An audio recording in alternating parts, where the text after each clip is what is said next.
Saturday, September 4th, 1943, the dusty fairgrounds of Hearne, Texas, USA. Sergeant Fritz Haus of the 21st Panzer Division leaned forward as a 1,000-pound bull exploded into the arena, kicking red dirt high into the humid air. The roar of the civilian crowd was a physical force, pressing against his chest through the fence. This chaotic scene, the smell of livestock and sweat mixed with popcorn grease, the blare of a brass band crackling through loudspeakers, the sight of a man in a purple shirt flailing on the beast's back, was supposed to be an American cultural event. His military mind raced through tactical scenarios, searching for the operational logic hidden in the madness before him. Kavalleriemanöver-Training, he whispered in German to Corporal Otto Hilgenberg beside him, gesturing at the arena. Sehen Sie, wie Sie den Agenten unter simuliertem feindlichem Feuer herausholen. Cavalry maneuver training. See how they extract the operative under simulated enemy fire. Hilgenberg nodded slowly, his engineer's eyes narrowing as he studied the movements of the pickup riders flanking the bucking animal. The architecture of belief. Sergeant Fritz Haus was a hardened tank commander from Rommel's Afrika Korps, captured in Tunisia 5 months earlier when his Panzer IV took a direct hit from a British anti-tank gun near the Mareth line. A veteran of 2 years of desert warfare, he had watched the Afrika Korps dissolve from a mechanized force of legendary efficiency into a starving, ammunition-starved shadow trapped against the Mediterranean. His last weeks of freedom had been marked by gnawing hunger, the constant thunder of Allied artillery, and the bitter knowledge that supply ships from Italy would never arrive. Camp Hearne, the Americans couldn't even spell it consistently with the town's name, held nearly 5,000 German prisoners across its sprawling complex of tar paper barracks surrounded by double fences and guard towers. The United States maintained over 500 such camps, housing approximately 425,000 German POWs by 1943. The contrast with what Goebbels' propaganda had prepared them for was staggering and deeply unsettling. The propaganda had been explicit. Americans were soft, decadent gangsters who would torture prisoners, withhold food, and treat captives with savage brutality. Dr. Joseph Goebbels had painted a picture of a mongrel nation without discipline, where individualism had rotted the collective will necessary for modern warfare. Yet, on their very first night at Hearne, the prisoners had received beef stew with actual chunks of meat, fresh bread still warm from the ovens, and canned peaches for dessert. The meal contained approximately 2,800 calories, more than most German soldiers received even before the Afrika Korps collapse. Haus had initially refused to eat it, certain it was poisoned or part of some elaborate psychological torture. When Hilgenberg, a former schoolteacher from Hamburg, pointed out that the guards were eating from the same pots, Haus had reluctantly taken a bite. The rich, fatty taste had nearly made him weep. In German camps, Soviet POWs faced a mortality rate of 58%. In American camps, the mortality rate for German prisoners hovered below 1%. The ideological framework that shaped every aspect of their military training was clear. All risk, all sacrifice, all physical exertion must serve the state and the collective goal of racial and national supremacy. Individual achievement was meaningful only insofar as it advanced the Reich's objectives. Personal glory was a bourgeois delusion. Only the Volk mattered. What Fritz Haus and his fellow prisoners didn't know was that their meticulous military analysis of the rodeo was completely wrong, and the truth would shatter everything they believed about their enemy. The deceleration of disbelief. The calf roping event began with a mechanical gate slamming open. Time seemed to slow as Haus watched a lean cowboy in a cream-colored hat burst from a chute on a paint horse. The calf, a 100-pound blur of muscle and panic, bolted into the arena. The cowboy's lasso began to spin, a perfect circle of rope catching the afternoon sunlight. The loop expanded, flowing through the air with mathematical precision, then dropped over the calf's head with such effortless accuracy that Haus involuntarily calculated windage and trajectory in his mind. The paint horse planted its hooves, sliding to a stop in an explosion of dust. Before the cloud had settled, the cowboy had dismounted in one fluid motion, sprinting down the rope toward the calf. His hands moved in a blur, flip, wrap, tie, and 3 of the calf's legs were bound together with a specialized knot. The entire sequence took 8.3 seconds. The crowd erupted. The judges waved their flags. The cowboy stood, raised both arms in triumph, and strutted back to his horse like a victorious gladiator. "Anti-armor infantry technique," Captain Werner Schultz muttered from 2 rows behind Haus. Schultz, a former instructor at the Wehrmacht's tactical school in Potsdam, was scribbling in a small notebook he'd bought from the camp canteen. Notice the rope deployment under simulated combat stress, the dismount speed, the target immobilization protocol. The next event was bronc riding. A chestnut horse named Tornado, according to the announcer's drawl, was loaded into a bucking chute. A young man, he couldn't have been more than 20, climbed carefully onto the animal's back, adjusting a leather strap wrapped around the horse's girth. He gripped it with one hand, held his other arm high in the air, and nodded. The gate opened. The horse exploded upward, all 4 hooves leaving the ground. Its body twisted mid-air in a corkscrew motion that defied the laws Haus thought governed horseflesh. The rider's body jerked violently with each impact, his legs spurring forward and back in a rhythm that seemed both chaotic and somehow deliberate. His free arm whipped through the air for balance. After 6 seconds of this violent ballet, the rider was launched sideways through space, landing hard on his shoulder in the dirt.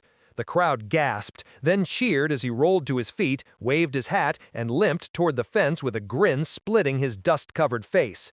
"Vehicle control under catastrophic mechanical failure," Schultz announced to the prisoners around him. "They're training operators to maintain posture when their equipment is damaged by enemy fire."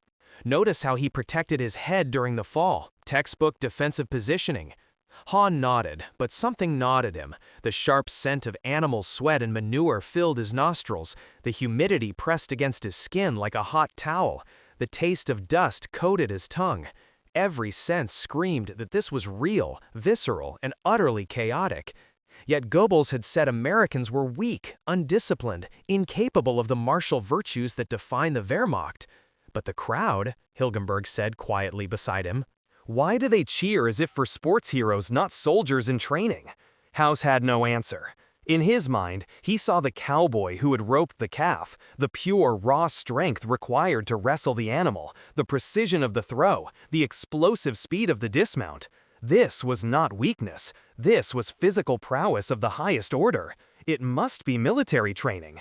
Yet something about the scene resisted that explanation, like trying to force a square peg into a round tactical hole. Oberleutnant Hans Weber, sitting beside Schultz, had pulled out his own notebook. "Reconnaissance and capture techniques under time pressure," he wrote. "Coordination between rider and mount suggests specialized cavalry reconnaissance units. The Americans are cleverer than the propaganda ministry suggested." The prisoners exchanged knowing glances, nodding in agreement. They had found the explanation that made sense within their worldview. This was secret military training, disguised as a civilian event for operational security and public morale. The cowboys were elite cavalry troops, maintaining their skills through competitive exercises that kept the public entertained while preparing soldiers for combat. Only Otto Hilgenberg, the former teacher who had already suspected his first beef stew was some kind of trick, remained silent. His eyes tracked not the cowboys, but the civilians in the stands. Farmers in overalls, women in Sunday dresses, children eating candy. Their reactions seemed too genuine, too unscripted, to be part of a military demonstration. The barrack dialectic. That evening, Barrack 7 became a lecture hall. 50 prisoners crowded onto bunks and footlockers as Oberleutnant Hans Weber stood before a crude diagram he'd sketched on brown wrapping paper tacked to the wall. The drawing showed a bird's-eye view of the rodeo arena, with arrows indicating cavalry movements and extraction protocols. "Gentlemen, what we witnessed today was a sophisticated, decentralized training system," Weber declared, tapping his diagram with a pencil. "The Americans have recognized that massed formations are vulnerable to artillery and air attack, lessons they learned from us in France and North Africa. So they're training small unit tactics, rapid deployment, target acquisition, and extraction under chaotic conditions. The rodeo format allows them to maintain a reserve cavalry force while entertaining civilians and maintaining morale." Heads nodded throughout the barrack. It was a satisfying explanation, one that fit neatly into their understanding of modern warfare. But why the prizes? asked Corporal Franz Burmeister, a mechanic from Stuttgart. The announcer mentioned prize money. Cover, Weber replied immediately, to maintain the illusion of civilian sport. The real compensation comes through military pay and promotion within their cavalry units. Professor Ernst Frohman, who had taught American literature at the University of Heidelberg before the war, raised his hand from his bunk in the corner. At 53, he was among the oldest prisoners in the camp, captured while serving as a translator attached to Rommel's staff. "I would like to propose an alternative interpretation," he said carefully. The barrack fell silent. Frohman's education and pre-war travels made him both respected and slightly suspect. Too much knowledge of the enemy could be dangerous. "What if they simply enjoy watching dangerous activities?" Frohman continued. "American culture has long celebrated what they call rugged individualism, the frontier spirit, the cowboy myth. I saw Buffalo Bill's Wild West show in Berlin in 1906. It was pure entertainment, yet it celebrated precisely these skills: roping, riding, sharpshooting." "Impossible," Weber said flatly. "No rational society would celebrate such chaos without military purpose. The risk of injury, the resource expenditure, it serves no function unless it's military training." "Unless," Frohman said quietly, "the function is the celebration of individual courage for its own sake." The barrack erupted in argument. The idea that Americans would risk serious injury purely for entertainment seemed to violate every principle of collective efficiency they'd been taught. Risk was acceptable, necessary even, but only in service to the state, the folk, the Reich. Personal risk for personal glory was the kind of decadent individualism that National Socialism had been created to overcome. Haus lay on his bunk, staring at the tar paper ceiling, listening to the debate rage around him. His body still felt the phantom sensations of the rodeo, the dust in his throat, the smell of horse sweat, the crowd's roar. He thought of the young bronc rider, grinning through what must have been considerable pain. Was that the face of a soldier maintaining discipline? Or something else entirely? The accumulation of impossible truths. The following weeks at Camp Hearne brought a steady accumulation of details that refused to fit the propaganda's framework. Prisoners worked on surrounding farms for 80 cents per day in camp script, which they could spend at the canteen. Haus bought Coca-Cola, a drink he'd been told was poisonous American swill but tasted like caramelized heaven, and YMCA donated books, including a worn copy of Zane Grey's Riders of the Purple Sage. Heinrich Vopel, a corporal from Munich who'd started keeping a detailed diary, wrote about the peculiar American casualness of the guards. The sentries joked with prisoners, shared cigarettes, and talked endlessly about something called baseball, which seemed to be another sport with Byzantine rules. The guards carried weapons, but seemed to view their duty as a boring job, rather than sacred service to the nation. On Saturday, September 25, 1943, nearly 200 prisoners requested permission to attend the second rodeo of the season. The camp commander, a relaxed colonel from Oklahoma named Peterson, approved immediately. "Educational and morale building," he'd written on the request form. This time, the prisoners arrived with notebooks, pencils, and a determination to decode the tactical significance of each event. They observed the opening ceremony with military precision. The Star-Spangled Banner played while riders carried American flags in formation around the arena. Captain Schultz noted the military pageantry, but was baffled by the casual authority of the rodeo secretary, a woman named Betty Lou Morrison, who seemed to command the entire event from a wooden booth. "Women in military planning roles," Schultz muttered, writing furiously, "more progressive than our own forces in operational integration."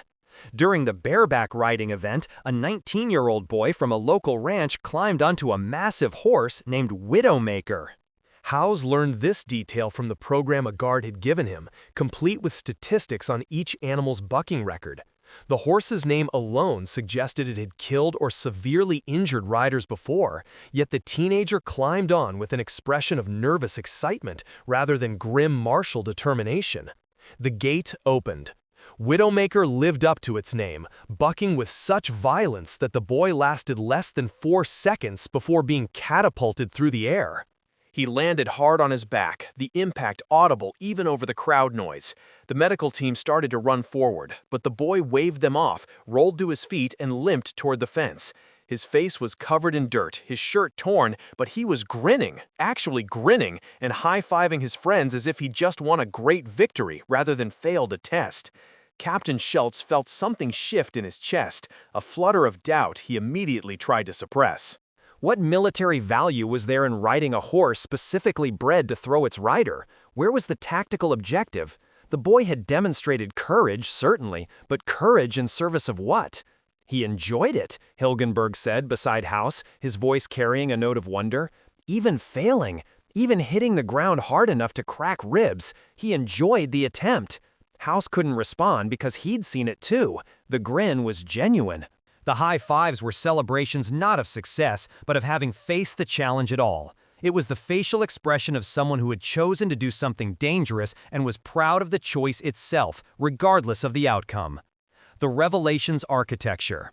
Late October brought a conversation that would haunt Fritz Haus for the rest of his life. He was on a work detail, repairing fences on a farm 8 miles from camp when Corporal Tommy Henderson from Fort Worth arrived to supervise. Henderson was a relaxed 24-year-old who'd grown up on a ranch and viewed guard duty as easy money while he waited to ship to Europe. During the lunch break, Henderson pulled out photographs of himself at various rodeos, barrel racing, calf roping, even one attempting bull riding. The photos showed a younger Henderson, maybe 17, covered in dust and glory. "You compete in the cavalry training?" Haus asked carefully, his English still heavily accented. Henderson looked confused. "Cavalry? No, buddy, that's rodeo, just for fun. Prize money's maybe $75 if you win, but mostly you do it for the buckle and the braggin'." Haus felt the world tilt slightly. But the military precision, the tactics. Henderson laughed, pulling off his helmet to scratch his head. Tactics? Fritch, it's cowboys showing off ranch skills. Started back in the 1880s when ranch hands would compete to see who could rope fastest or ride longest. Some folks turned it professional, travel circuit to circuit, but most guys have regular jobs. Gas station attendants, teachers, farmers, they compete on weekends for belt buckles and maybe enough prize money to cover their entry fee. The words landed like artillery shells, each one cratering another section of Haus's understanding. Gas station attendants? Teachers? For belt buckles? The risk, the injuries we've seen. Haus struggled to articulate his confusion. "Yeah, it's dangerous as hell," Henderson agreed cheerfully. "Buddy of mine broke his back on a bull 3 years ago. Can't walk right anymore. But that's rodeo. You know the risk going in. Nobody makes you climb on. That's the point, choosing to do it anyway." That evening, Haus walked back to camp in silence while his work detail companions chattered around him. The sun was setting over the flat Texas landscape, painting everything gold and red. Somewhere in the distance, he heard cattle lowing.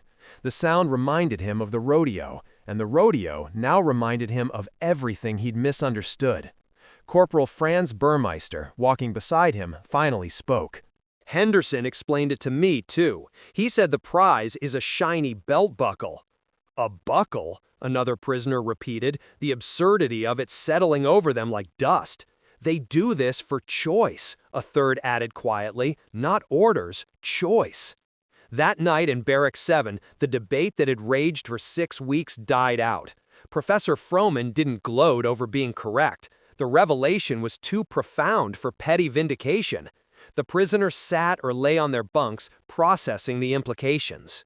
"In the Reich," Hilgenberg said slowly, "when you take a risk, it must serve the state. Your sacrifice must advance the collective goal.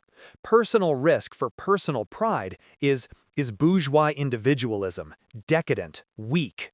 But the cowboy who got thrown by Widowmaker," Haus said, "he wasn't weak. The courage was undeniable." "Then perhaps," Froman said carefully, "the propaganda was wrong about the source of strength." The words hum in the air like smoke. To acknowledge that one piece of propaganda was wrong meant acknowledging that other pieces might be wrong too. The wall between what they'd been taught and what they'd experienced began to crack, then splinter, then collapse entirely under the weight of accumulated evidence. For Captain Werner Schultz, the specific moment of breaking came 2 days later, watching American guards play an informal baseball game during their break. They argued, laughed, teased each other, and displayed competitive fire, but all for a game, a child's game, with no military purpose whatsoever. One guard hit the ball far into the outfield and jogged around the bases with his arms raised while his teammates cheered. The joy was genuine. The competition was real, but it served nothing except the satisfaction of playing well. Schultz realized, American strength wasn't rooted in state-enforced collective discipline like the Wehrmacht's. It was rooted in a chaotic, stubborn, profoundly powerful individualism. The rodeo wasn't just a sport, it was a symbol of a nation where free people chose their own challenges, set their own goals, and took their own risks, not because the state commanded it, but because they wanted to. The new lens. November 1943 marked the beginning of a second education for the German prisoners of Camp Hearne. Heinrich Warner, a corporal from Berlin, wrote to his wife in a letter that would be censored and stored, but eventually delivered after the war. The Americans have a curious form of entertainment called rodeo. At first, we thought it was military training disguised as sport, but I have learned it is simply their way. They seem to enjoy danger for its own sake, risk for personal pride rather than state glory. It is alien to everything we were taught, yet I cannot dismiss it as weakness. A man who climbs onto a bull for a belt buckle demonstrates a kind of courage I am only beginning to understand. The camp administration, recognizing that recreation improved morale and reduced escape attempts, began showing American films every Saturday evening in the recreation hall. The prisoners had seen these films before and dismissed them as crude propaganda. Now they watched with different eyes. Western films, Stagecoach with John Wayne, older Tom Mix serials, any cowboy picture the Army could source, took on new significance. The plots hadn't changed: lone gunmen defending towns, cowboys facing down outlaws, settlers taming the frontier. But the prisoners now understood these weren't tactical manuals or training films. They were cultural myths, celebrations of the very individualism they'd witnessed at the rodeo. One evening in December, watching John Wayne face down a gang of outlaws alone in Stagecoach, Haus leaned over to Hilgenberg and whispered, "The lone hero. Not the collective, not the folk, one man making one choice." Hilgenberg nodded. It's their founding story, the frontier. Every man for himself, yet somehow building a nation from that chaos. The irony was overwhelming.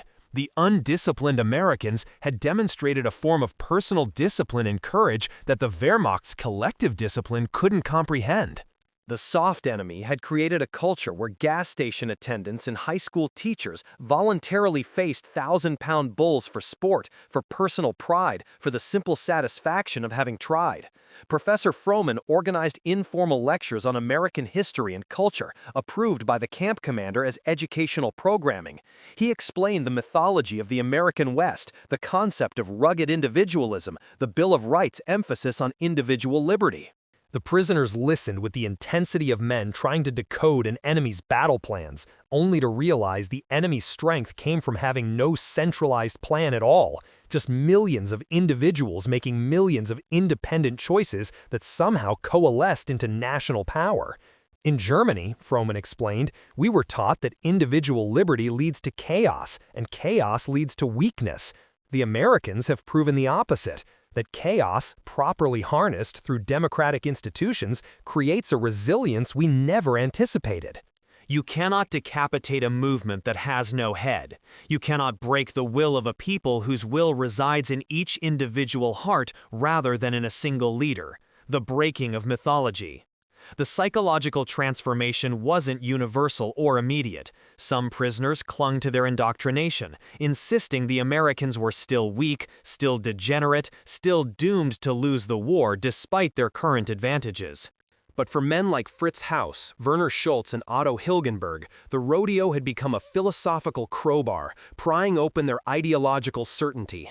The good food continued: beef, chicken, fresh vegetables from local farms. The fair wages accumulated in their camp accounts.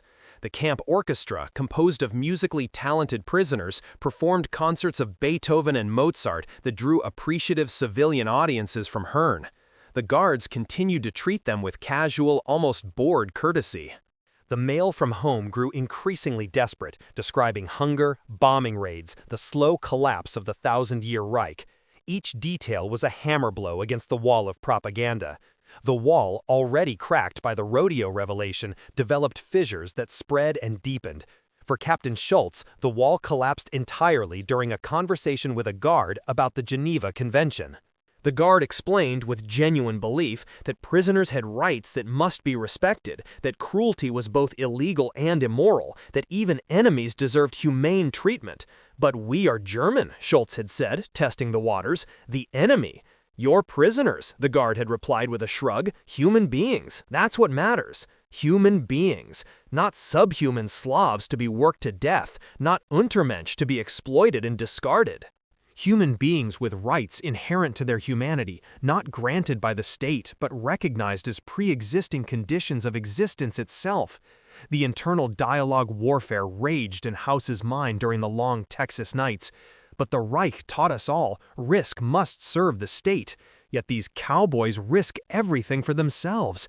How could a nation win a war with such chaos? No, it must be weakness. But the courage is undeniable. We are behind the wire. They are free. The Führer said they were soft, but they feed us better than we fed ourselves. The propaganda ministry said they were decadent, but they face bulls for sport. The party said individualism was weakness, but somehow they're winning the war. Nothing makes sense anymore. Or perhaps it makes sense for the first time. The long echo. When Germany surrendered in May 1945, the prisoners at Camp Hearne listened to the radio broadcast in stunned silence. The Thousand-Year Reich had lasted 12 years. The inevitable victory had become inevitable defeat. The camp gradually emptied over the following months as prisoners were repatriated in waves, sorted by medical condition and political reliability. Fritz Haus returned to Hamburg in December 1945, part of a late repatriation group. The city was rubble. His family had survived in a basement, living on American Red Cross parcels and British relief supplies. He was physically healthier than any civilian he encountered. 3 years of American rations had added muscle to his frame, while his countrymen had starved. But he carried a psychological burden that made reintegration difficult. "How was it?" his wife asked that first night, expecting horror stories of torture and deprivation. "They fed us beef," he said quietly, "and took us to watch cowboys." He couldn't explain it beyond that, not then. How could he articulate that his captivity had been more educational than any military training, that a Texas rodeo had taught him more about power and freedom than a decade in the Wehrmacht? The testament of memory. Werner Schultz, the former captain, emigrated to the United States in 1952 under the Displaced Persons Program. He eventually earned a PhD in history and became a professor at the University of Texas, teaching courses on World War II with a perspective few could match. In his lectures, he would tell his students, "I learned more about American power watching cowboys than I did fighting American soldiers. The soldiers defeated us militarily. The cowboys defeated us philosophically." Otto Hilgenberg donated his detailed journals to the Brazos County Historical Archive in 1978. The entries documented his gradual transformation from convinced National Socialist to something more complicated, a man who had learned to question the certainties that had defined his youth. The journals were later used by historians studying the psychological effects of captivity and the informal denazification that occurred through simple human contact. In 1976, several former prisoners organized a reunion in Kassel, Germany. 15 men who'd been held at Camp Hearne attended, now in their 60s and 70s, most with grandchildren. They shared memories, compared notes, and marveled at how captivity in Texas had changed them more than combat in Africa or Russia. They agreed to visit Hearne together, to see the place that had reshaped their understanding of the world. The visit occurred in June 1982. 3 of the original group made the trip: Fritz Haus, now 71, Otto Hilgenberg, 69, and Heinrich Warner, 68. They toured the site where Camp Hearne had stood, now farmland with only concrete foundations visible. They met with local historians who were documenting the camp's history. And they attended the annual Hearne rodeo, sitting in stands that had been rebuilt and expanded since 1943. This time, watching the bronc riders and bull riders and calf ropers, they saw not military drills, but the culture they had come to understand. The chaotic dance of man and beast was no longer a tactical puzzle requiring decoding. It was simply what it had always been, free people choosing to face danger for personal satisfaction, for the roar of the crowd, for a belt buckle and bragging rights, and the simple knowledge that they'd tried. When a young cowboy was thrown hard by a bull and rose grinning, dusting off his jeans and waving at the cheering crowd, Haus felt tears on his weathered cheeks. Beside him, Hilgenberg squeezed his shoulder. No words were necessary. They both understood what they were witnessing, the strange, formidable, incomprehensible freedom that had defeated the Reich's brutal efficiency. The historical record. In 1986, the Texas Historical Commission erected a marker at the site of Camp Hearne.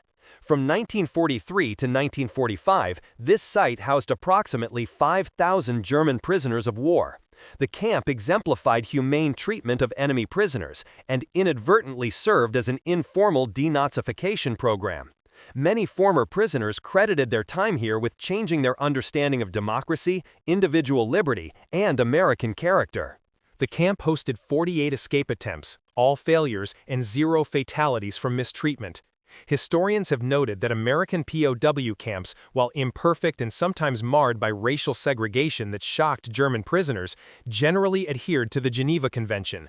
The humane treatment wasn't purely altruistic, it encouraged German soldiers to surrender rather than fight to the death, and it provided diplomatic leverage. But for the prisoners themselves, the experience was transformative. Professor Emeritus Heinrich Warner, speaking at the marker's dedication ceremony, told the assembled crowd, "When I finally understood that these cowboys were not soldiers in training, that they did it for personal pride and small prize money, I realized I had never truly understood America. A nation where ordinary men voluntarily climb onto bulls for sport? That is not a soft nation. That is a nation with a different kind of strength, one our ideology blinded us to." The rodeo was more effective at changing German minds than any number of re-education lectures could have been. Fritz Haus never forgot the sight of that first bull exploding into the Texas dust on September 4, 1943. Decades later, watching his grandchildren play with reckless abandon on a Hamburg playground, he would remember the young cowboy who grinned through the pain of failure. In his final interview with a German documentarian in 1983, 2 years before his death, he said, "We were taught that strength came from the state, from collective will, from obedience to the Führer. But the Americans showed us a different kind of strength, one that comes from a man choosing his own bull to ride. No one ordered those cowboys to risk their necks. They did it because they wanted to, because it meant something to them personally." That is power the Reich could never understand, and therefore could never defeat. The simple, dusty rodeo had done what years of propaganda could not. It had revealed the true nature of his enemy, and in doing so, liberated him.